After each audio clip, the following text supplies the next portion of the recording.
Olá, seja muito bem-vindo à nossa videoaula de hoje. Eu sou o professor Jonas Saraiva e o assunto que nós vamos abordar está nos capítulos 4 e 5 do livro da disciplina.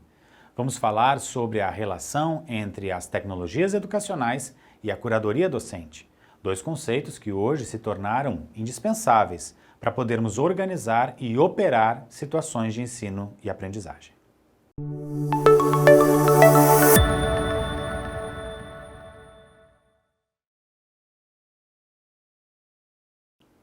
Você já percebeu que, de uma forma ou de outra, em maior ou menor medida, e mesmo nos contextos mais tradicionais e orais de educação, os professores sempre souberam que utilizar recursos fora de si, de seus próprios corpos, era necessário para favorecer de algum modo a aprendizagem dos seus estudantes?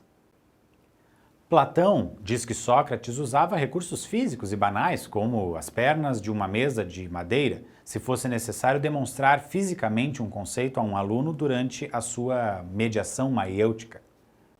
Os evangelhos registram que Jesus usou um barco para ficar a uma altura que seus alunos pudessem ouvir melhor seus ensinamentos. Também usou areia para escrever e ilustrou conceitos complexos com objetos do dia a dia, como uma candeia, por exemplo. Séculos atrás, os professores puderam ampliar a capacidade de leitura e de registros dos estudantes por meio da imprensa, do livro e de recursos populares para escrever, como tinteiros e depois canetas. E ainda, tempos depois, por meio da fotografia e do vídeo. Outros, mais adiante, puderam se beneficiar do passador de slides, do retroprojetor e do mimeógrafo para fazer chegar a informação, gráfica ou imageticamente, a seus alunos. Não muito tempo atrás, todas as aulas de língua estrangeira utilizavam reprodutores de mídia, fossem fitas cassete ou CDs. As aulas de biologia eram estimuladas com apresentações de slides digitais via projetor multimídia, e as aulas de química e física podiam ser mais práticas por meio de recursos de laboratórios físicos. Mesmo em lugares de grande dificuldade financeira, podemos ver, ainda hoje, em paredes ou pequenas lousas de madeira ou de pedra, registros escritos de um conteúdo que está sendo ministrado em uma situação de ensino-aprendizagem. Isso nos faz retomar o conceito de tecnologia educacional. Se alguém usa sua voz, seu corpo, seus saberes para educar outra pessoa, então não há qualquer recurso tecnológico em jogo. Porém, se um lápis ou um CD ou um drive na nuvem é utilizado com finalidades didáticas, temos recursos tecnológicos educacionais. Claro que precisamos fazer aqui uma diferenciação importante. Um lápis é uma tecnologia rudimentar. Um CD é, ou era, uma tecnologia digital. Um drive em nuvem é uma tecnologia digital virtual, pois só pode ser acessado por meio da rede, da internet, e, portanto, permite interligação mundial. Aqui está o ponto-chave da nossa aula de hoje. A tecnologia sempre foi utilizada, porém, uma tecnologia rudimentar e mesmo algumas tecnologias digitais podem ser apenas recursos de facilitação da rotina, mas não são recursos que promovem a ampliação ou a extrapolação dos conhecimentos dos docentes e dos discentes. Nem tampouco permitem acessibilidade em qualquer lugar, como acontece no caso das tecnologias virtuais. Nós costumamos chamar esse fenômeno do acesso indiscriminado a informações, recursos e comunicação de ubiquidade. E a ubiquidade só acontece em recursos tecnológicos virtuais que se tornaram realidade há apenas menos de meio século. O que precisamos compreender, então, é que nessa nova realidade ubíqua, os professores não precisam e não devem ser o cerne do conhecimento, a fonte de informações, nem os emissores únicos de saberes e conceitos. O avanço tecnológico promovido pela última revolução industrial está permitindo acessar lugares, informações, pessoas, serviços e produtos que antes seriam impossíveis. Uma prova disso é que hoje você, colega, pode estudar à distância, por meio de recursos tecnológicos como essa videoaula, que está gravada, mas não impede você de interagir comigo e com o conhecimento sobre o qual estamos refletindo. Quer uma prova? Então, aponte a câmera ou o aplicativo leitor de QR Code do seu celular para este código aqui na tela. Você poderá saber um pouco mais sobre o conceito de tecnologias digitais da informação e comunicação, que é o termo utilizado pela BNCC. Esse é outro dos benefícios e uma das características principais da ubiquidade, a possibilidade de utilizar textos e objetos interligados por hiperlinks, ou seja, por links de acesso disponibilizados durante a leitura ou a interação com o objeto de aprendizagem, o que permite uma situação de aprendizagem progressiva e quase infindável, se desejarmos, dadas as infinitas possibilidades de relações do nosso roteiro de estudos com o restante dos links do mundo ubíquo. Mais do que isso, pesquise agora mesmo no seu celular ou computador o que é IoT, ou Internet das Coisas, ou ainda o que é metaverso, pois esses são conceitos que eu não vou trazer para a discussão. Eu não preciso fazer isso.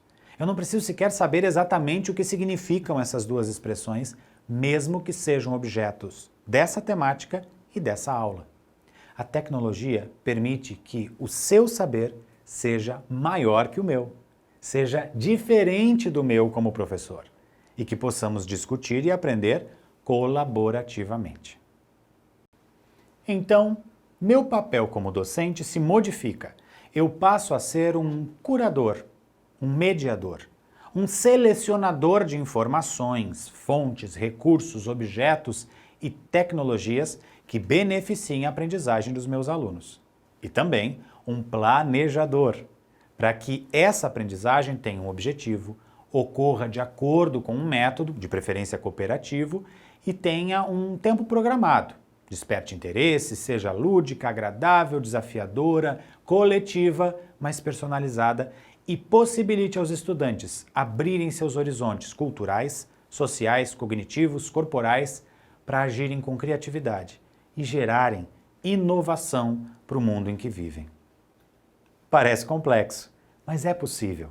A questão é que, se o mundo cotidiano, profissional e social, está imerso em tecnologia e funciona de forma dependente dela, não há como a escola fugir desse cenário.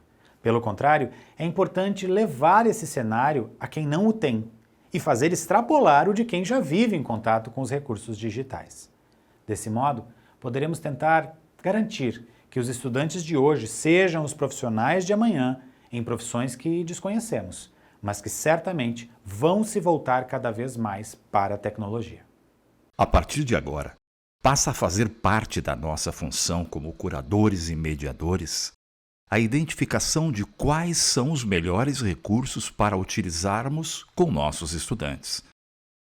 Seja para usarmos na interação e na comunicação, como as ferramentas de videoconferência, seja para repositório de informações, como redes sociais, drives e documentos compartilhados, seja para interação didática, como lousas interativas, seja para registros multimídia, como softwares e sites de captura, edição e reprodução de imagens, sons e vídeos, seja para ampliar o potencial de imersão em diferentes contextos, como recursos de viagem e interação em 3D e realidade virtual. Afinal, será fantástico, em breve, poder ministrar essa aula de qualquer lugar do mundo e ter meu holograma sendo reproduzido na sala da sua casa real, com possibilidade de interação e toque, ou mesmo na sala da sua casa virtual no metaverso. Porém, nós, professores, precisamos realmente nos concentrar em qual é o nosso papel na era da tecnologia e da informação. Alguns podem pensar que o nosso ofício docente perdeu importância ou que passou a ser substituível. Bem, só para você ter uma ideia, há países super tecnológicos, como o Japão, por exemplo, que, por conta da sua cultura, até hoje, proíbem o uso do celular em algumas salas de aula. Os professores seguem sendo muito respeitados e valorizados. O que muda é a relação cultural com o conhecimento. Aqui no Brasil, é impensável afastarmos a escola da realidade sociocultural, pois ela está imersa e é necessária para que essa realidade seja a fonte de recursos, de exemplos, de inspiração e de aprendizagem de nossos estudantes. E o princípio dessa fonte é trazê-la para dentro da nossa prática docente, por meio da tecnologia que cada vez mais permeia a realidade extraescolar do aluno. Nosso papel, portanto, é, de forma madura e profissional, mergulharmos na era da tecnologia e da informação e não nos perdermos nesse grande mar agitado e ubíquo. Ao contrário disso, organizarmos e, mais do que nunca, planejarmos com qualidade, com finalidades e objetivos claros, as experiências de aprendizagem dos nossos estudantes, com informação qualificada, guiada, verídica, sendo discutida criticamente em nossos círculos de reflexão, por meio de objetos de aprendizagem que mesclem, tanto quanto possível, o rudimentar, o digital e o virtual, para que a ubiquidade seja uma constante na vida e na escola e vice-versa. Bom, na aula de hoje, nós refletimos de forma unificada os conceitos de tecnologia educacional e de curadoria e mediação na nossa prática docente. Vimos que o nosso papel como professores não foi e não será diminuído pela explosão da informação e do acesso, contanto que reconheçamos a necessidade de planejar e mediar situações de aprendizagem que não desprezem qualquer que seja a tecnologia, mas principalmente as digitais virtuais, que são o futuro das relações e do trabalho humano e que podem propiciar muitas aprendizagens, já que elas transcendem o saber do professor. Bem, hoje eu fico por aqui e espero que você possa fazer reflexões profundas com tudo o que discutimos. Nos vemos nos demais objetos de aprendizagem dessa disciplina. Até lá!